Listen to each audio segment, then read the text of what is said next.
It's 7 o'clock, so I think we'll start.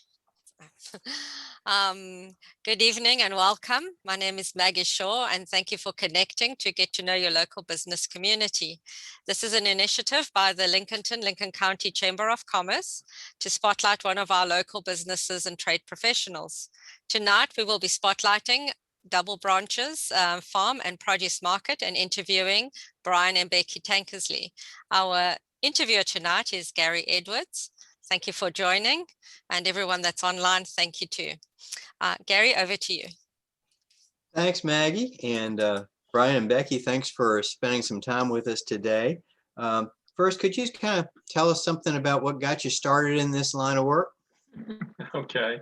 Well, most people, if they're familiar with Tankersleys, we've been around a good little while, and I grew up in Lincoln County, graduated in 1975, and after that I went to the University of Georgia and majored in agriculture and worked all over the state. And up until 2014, I worked with the University of Georgia Cooperative Extension Service down in Tifton. A lot of agriculture there, and there's a lot of people doing what we're doing here in that area.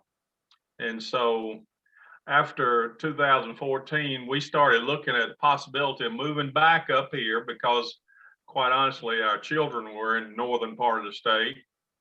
And if we were going to see them on a regular basis, we needed to get closer. We love Tifton. We love South Georgia. We had a lot of friends and there, but we decided to make that jump. And then we actually owned a farm in Tifton, Tift County, well, with pecans and watermelons and peanuts and cotton, and actually we started growing blackberries and blueberries there too. And so in 2016 we decided we'd try to move back up this way, and lo and behold, we sold our farm in Tifton and we started to think about moving back up here. And when we got here, we had already started talking about, or at least I had, about the possibility of doing something very similar to this because there wasn't anything like this in the area. And I had seen the success that some of the people had had and getting people to come and everything. So it was a very positive experience. And so we started, when we moved back up here, planting blackberries and blueberries, trying to get them established with the thought process we were going to plant some strawberries and eventually have a pick your own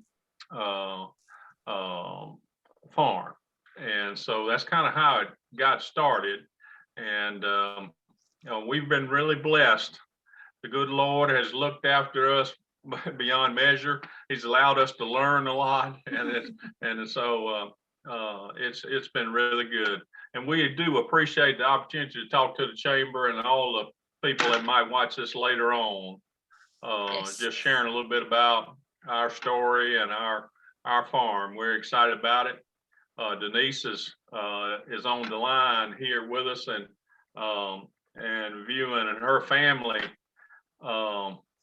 Her mom told us our first year of strawberries, she said, "I want you to know I prayed for y'all strawberries for several times to make y'all during that cold weather." So we've been blessed. Yeah. I think it's kind of interesting. Most people would have just retired and kind of, sat at home and done nothing. And it seems to me that you've picked something that will keep you really, really busy all the time. We work extremely hard. There's a reason why a lot of people don't do what we're doing. It is a lot of hard work. Back before we planted our first strawberries, Becky and I, we both like to play golf, and we were playing golf probably about 3 times a week, and really enjoyed it. Once we planted our strawberries, I think we played 2 times in 3 years. So, well, you mentioned that there wasn't anything like this in Lincoln County. So how about telling us what it's like and what's different about your place than other farms?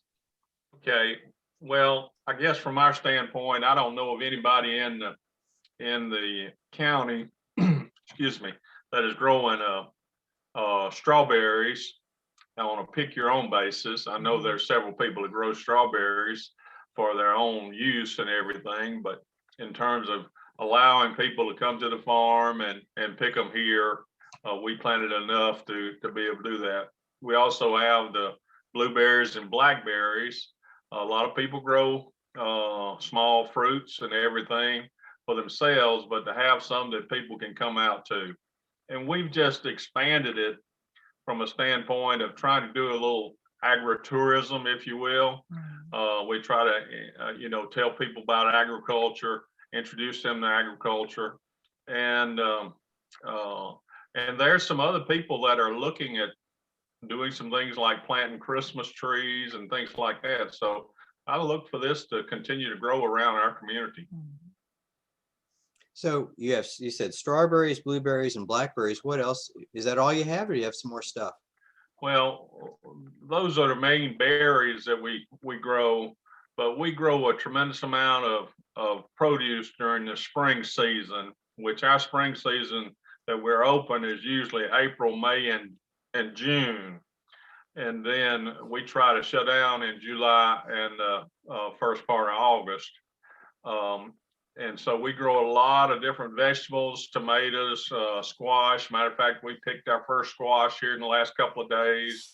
We've got green beans, pink eye purple hull peas.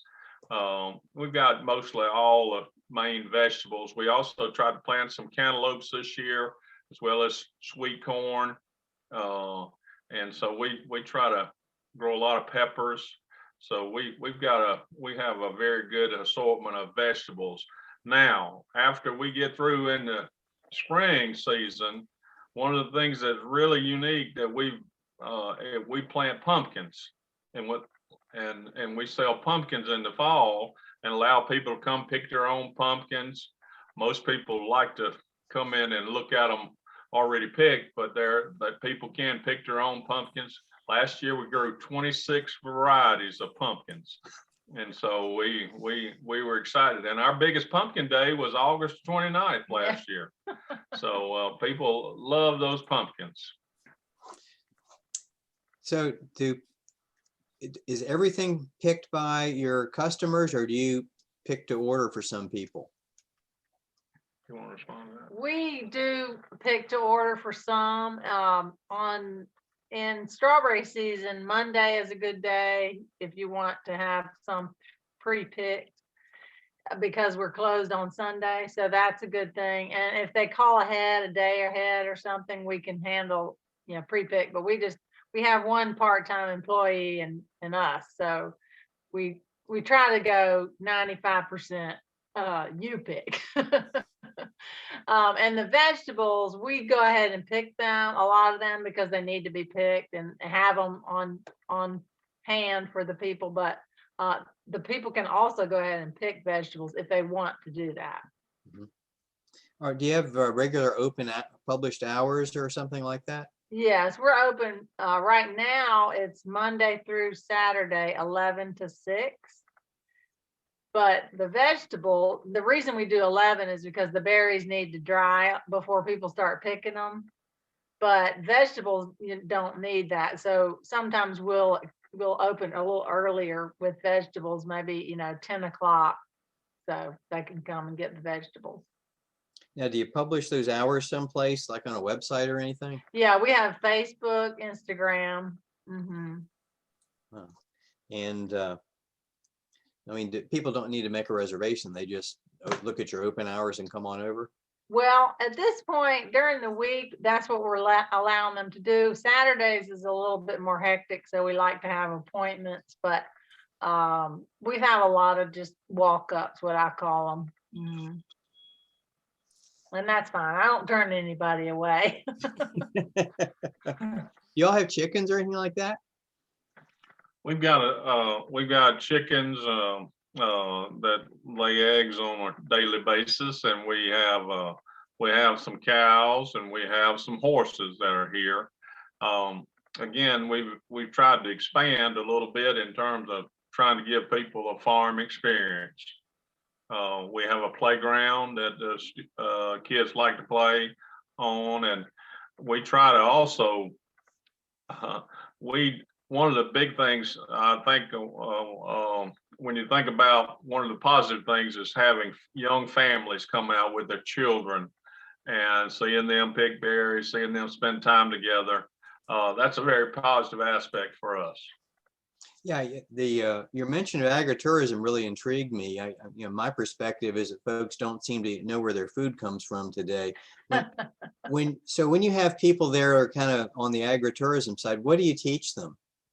Well, when we have the opportunity, and we've had several groups to come, we talk to them about what we try to do on the farm from a standpoint of, how we grow our strawberries, what we do to try to conserve the good Lord's resources, how we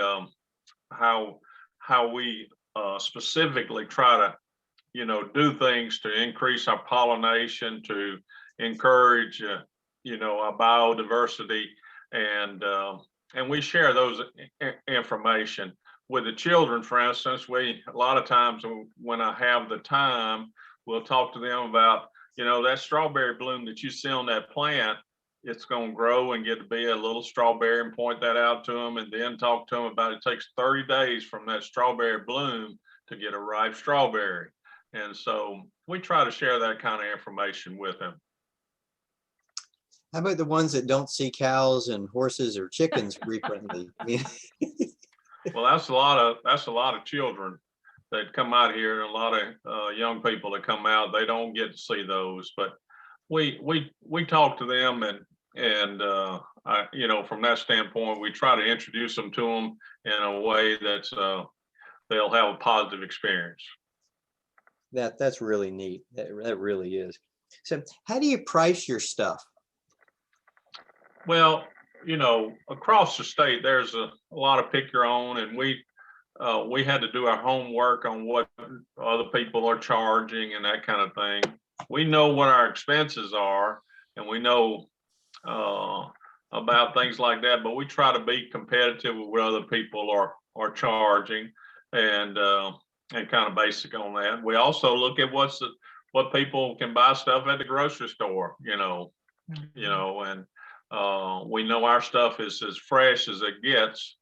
And so, but we also share an experience with the people, and that's important. I mean, and that has value too, when people can come out and just pick fresh produce and fruits, and that has value too. But to answer your question, we try to do our homework with other people, what other people are charging.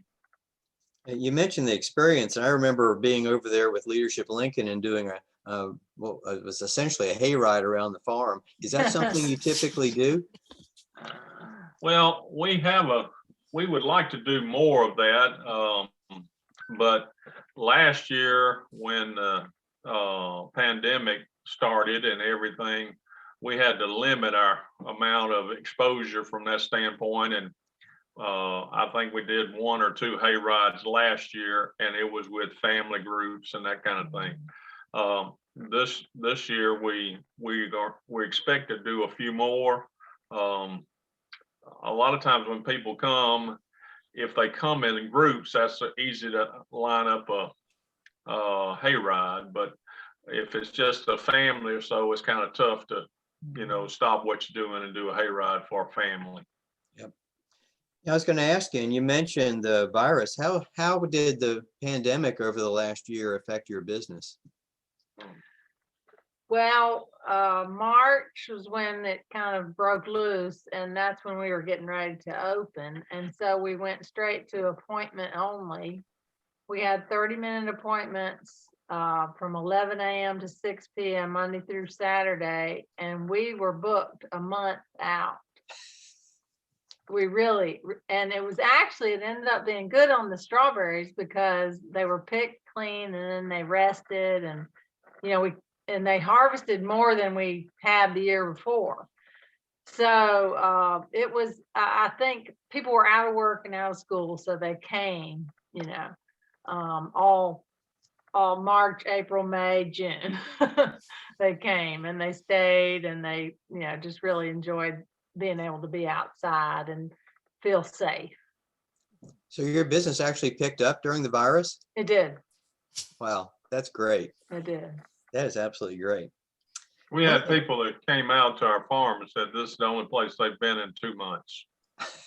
And it was mainly because they could be outside and be in, and we only had 1 or 2 families at a time here, and we could spread them out in a big field and everything. So it was very positive from that standpoint. That's great. Well, being out as rural as we all are, it seems to me that, deer and other little pests would be kind of a problem. How do you deal with that? Well, we continue to learn as we continue to grow in our farming experience, but deer was a big challenge for us. And what we try to do is use a kind of a 2-stage electric fence around our berry farm, our berry acreage, and you really don't prevent them totally from coming into the field, but you slow them down enough and redirect them so that they won't be in there every evening. We have a lot of other things like birds and other and rabbits and that kind of thing. So what we try to do is grow enough for them too. So so we can live with that. Oh, that's a great orientation. So, you don't do organic farming, but I know you're very conscious of the the health aspects of what you use. We are. We love the aspect of Becky and I are blessed to have 5 grandchildren. I want them to be able to go out there and eat anything we got on the farm, just right out of the field. And so we try our best to use any herbicides and any insecticides that we should have to use. We try to use them very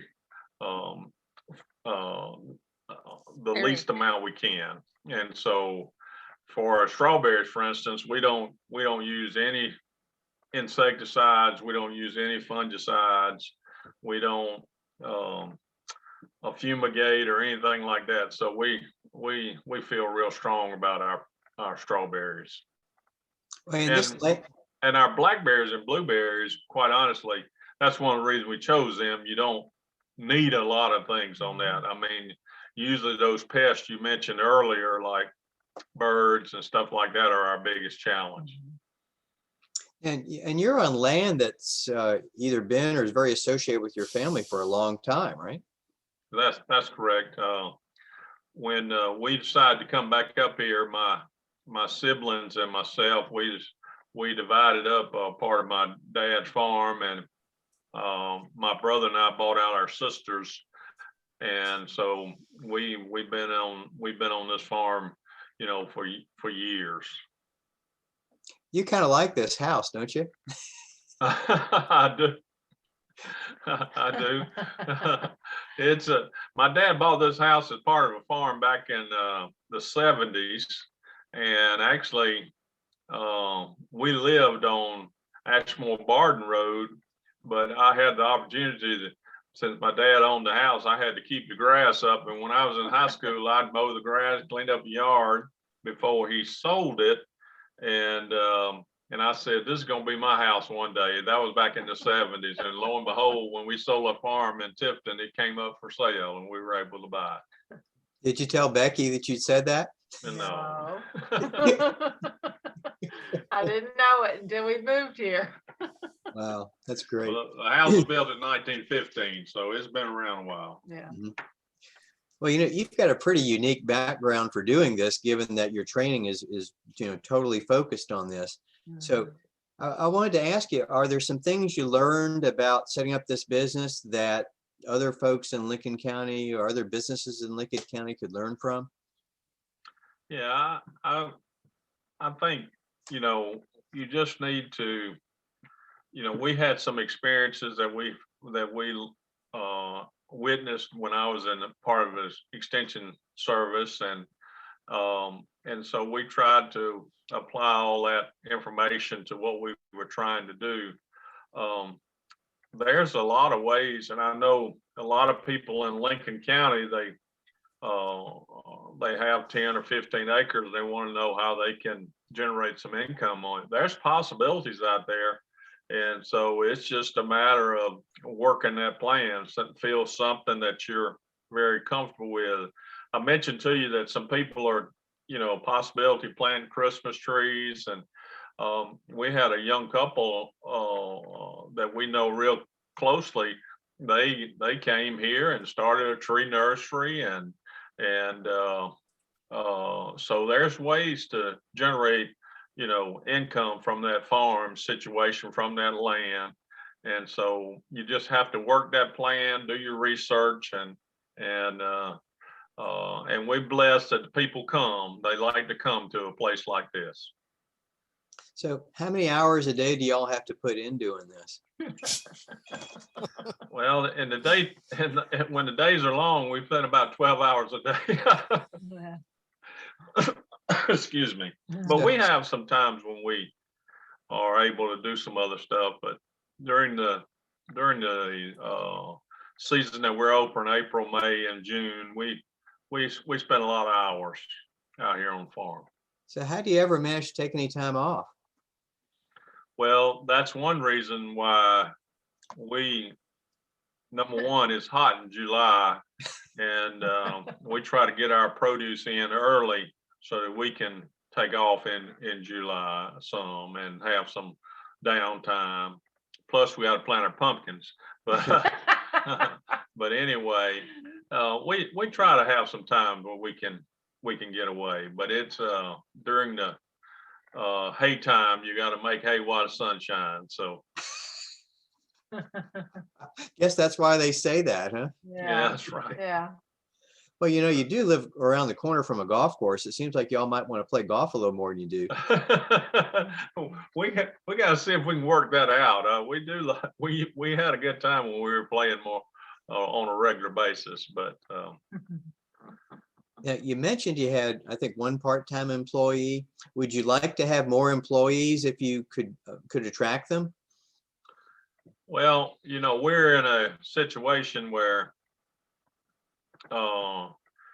if we would love to have more employees, but we probably have to get a little bigger to do that.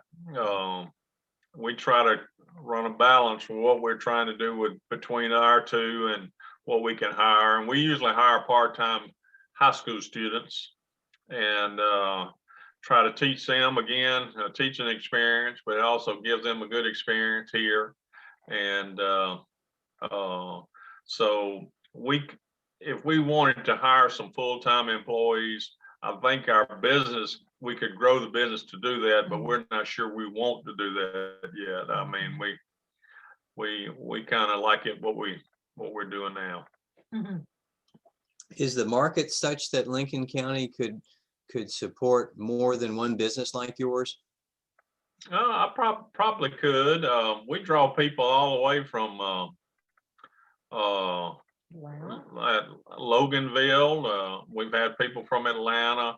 We've had people that visit people here, and or might visit the lake, and they're a long ways away, and they come pick. It just depends. You could easily saturate the market, but I think there's always some opportunities. So those folks that are coming from as far as Atlanta, how do they hear of you?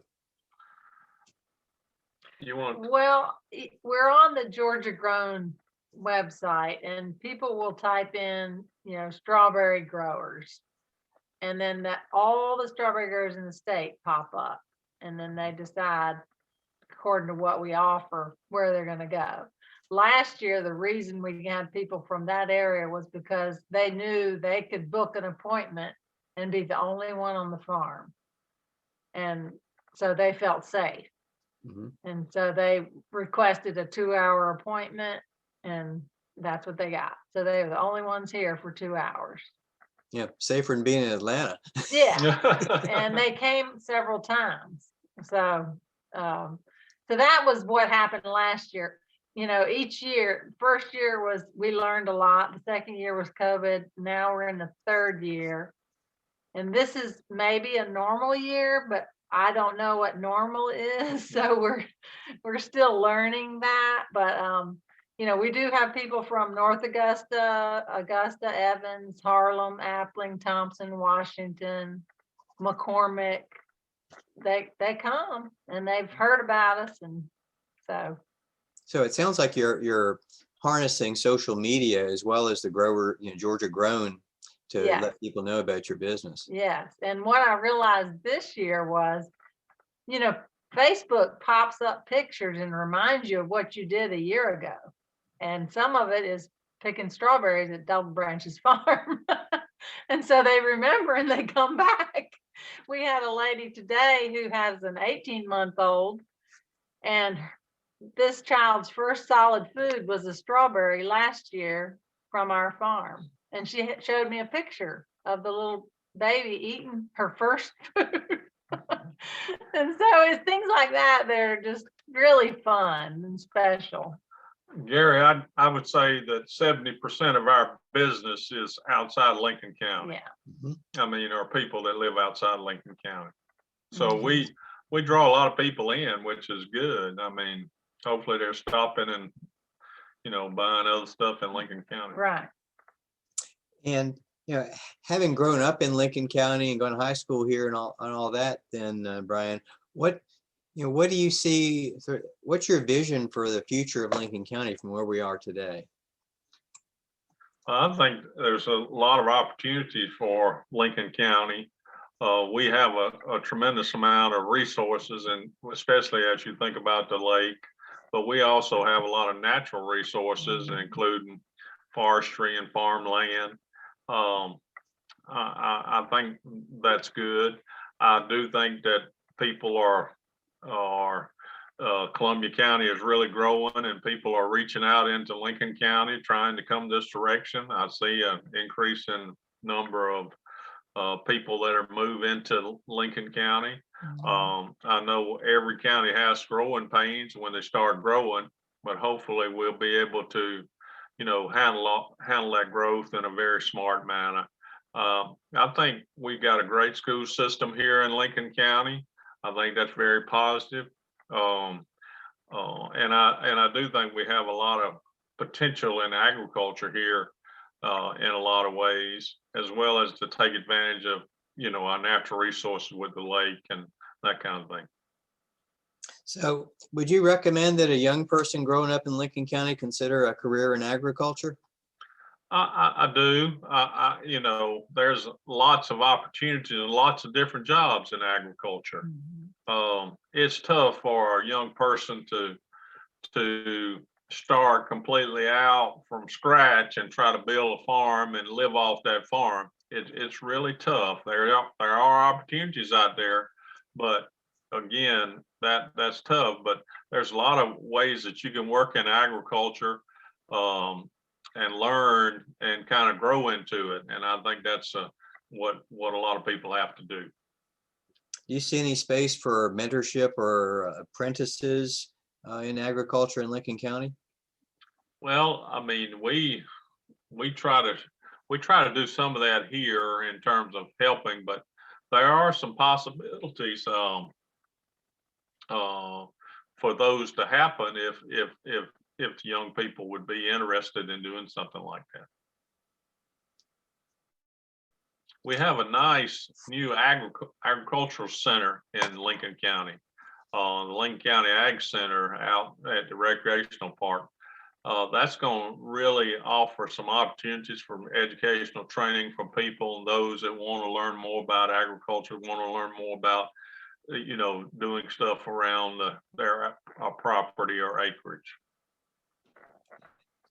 Do you kind of envy what the county extension agent has to offer now versus what you had based on the buildings and all that kind of stuff? Well, when I lived in Tifton and the counties that I worked in, I really only worked in Lincoln County just part-time for a little while here, but we were blessed to work in some counties that had a lot of resources. And so that worked out really good, and it helped me grow professionally. It helped us, and we helped a lot of people too. So that was very positive. That's wonderful. Yeah, it's really interesting to see a person retired and continue in some aspect of what they were doing in the first place. It must mean that you really loved what you were doing when you were working. We do. I grew up a lot in the area of livestock, and I grew up on my dad and had a beef cattle farm here. We raised hay and everything, and that had been my background.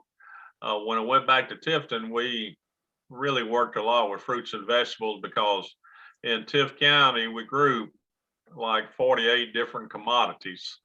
And a lot of those were produce and berries and a lot of different vegetables and everything, cantaloupes and watermelons, in addition to cotton and peanuts and cows and things like that. But that broadened my horizon a little bit, and I'm glad I had that opportunity. And you came back and decided to grow produce instead of beef, huh? We've got a few cows, but we've kind of leaned more toward that. Yeah. Okay. Well, I'm really impressed by what you've done with your business, and the visit I had to y'all a little while back. And I thank you for taking the time with us today. And I was wondering if anyone that was listening had any questions they'd like to ask. Denise. Yeah. I had something that I needed to say. No, I've made a few notes and then I'll end a couple of questions, but like I said, I've known Brian all of our lives growing up.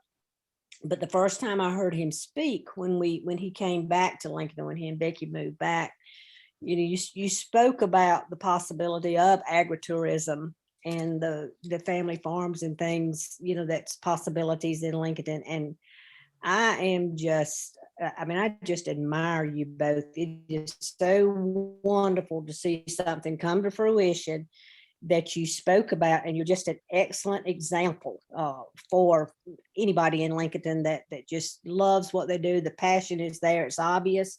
And my daddy says that Becky is most definitely, without a doubt, the hardest working woman he has ever seen. So, Amen. That's right. That's the gospel. Oh, thank you. But we just appreciate y'all. It just tickles me. Like I said, when I came around the corner and I got to the golf course, because I knew the tournament was going on, but I called Mom and Daddy back. I said, it is 17 vehicles at the phone. I said, I just had to tell y'all what's going on in your neighborhood. So anyway, it does. We just appreciate you. Thank you for what you've done, what you stand for. Thank you. Thank And you very also, much. I thought about the education part of it when you talk about that. We take so many things for granted, but we were working at a project over at they call it the State Ponds over in Deering. We were doing an Earth Day project over there several years ago. But the person that was over that, the manager who does the education part of it, she was talking about how many children have never made a mud pie. Mhm. And do not really realize to stand in the sun when you're cold. Our children would come and would be standing in the shade, and she would just explain to them, just go walk over and stand in the sun, use what the Lord has given us. And so we do take so much of this for granted. So there again, thank you for taking the time to add these things that the children can learn, can actually learn from and put into life. But it was so funny. One of the people that was with us that day, his daughter was there, and she looked at me and she said, "What is a mud pie?" So he just said, "Not." You just said, "Never do." I said, "Oh, you got to make a mud pie." I said, "Come to my house. We'll make a mud pie." That's Okay. funny because I've made mud pies with my granddaughters right outside this door. I know it. It's just, you just don't think about these things. So, and I didn't know whether or not I had missed it before, but I noticed on Saturday or at some point coming down the road here in the last couple of weeks, the Beehives. What are your plans with that? Or is that just something small, or are you working in your pollination, or? We have a lady out of Columbia County that actually called us a couple of years ago, and she lives in, I think, in a subdivision, and she was trying to get started in bees, and she asked us if she could provide us bees for pollination. And so we have and we graciously said yes. And so she has brought 3 different, actually 6 beehives out, and we are so busy, we don't have time to do what you need to do with honey, but she manages the bees and everything, and we use them for pollination. We've done a lot of stuff in trying to attract bees, but again, with those honeybees here, it really helps our fruits and vegetables. Okay, good. And one last question. Are you tied in with any of the farm to table places in Augusta? I know there's some that really advertise that and push that, and they say that they do shop locally. Are you tied in with some of those, or is that commercial market something you're kind of trying to stay away from and leave it to just individual consumers, or what are your thoughts on that?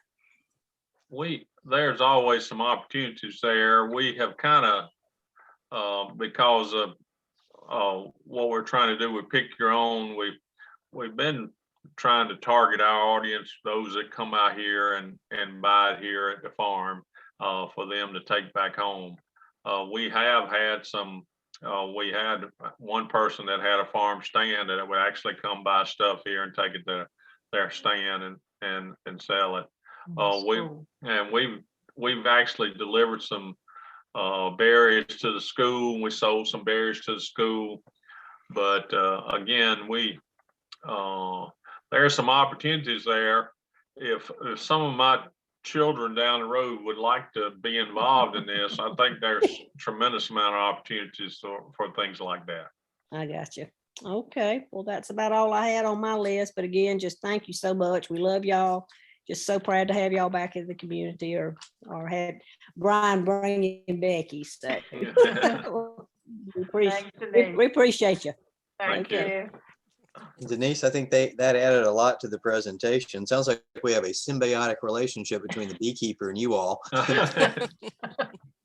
Any other questions from anybody? Yes, I have one. I'd like to know, have you tried growing popcorn corn? And if so, what would be the variety we can try here in Lincolnton? What's your... We actually grew popcorn last year in the fall. We planted it late, and so we can have it for our fall season. And I can't remember right offhand what the variety was we purchased, but it was specifically for popcorn. We were growing it to have it for people to use as decoration, that kind of thing. And tell you a little story about the popcorn. We took a whole ear of corn. We cleaned off the shucks and everything, pulled off the dried silk, and the corn had dried and is mature. It was a popcorn, and we took it in, put it in a bag, and put it in the microwave, and we popped it right on the cob. So it worked out good. So it's like popcorn. It did. I didn't know you could do that. Yeah. If you check with me, I can call me sometime. I can tell you what variety we used to grow.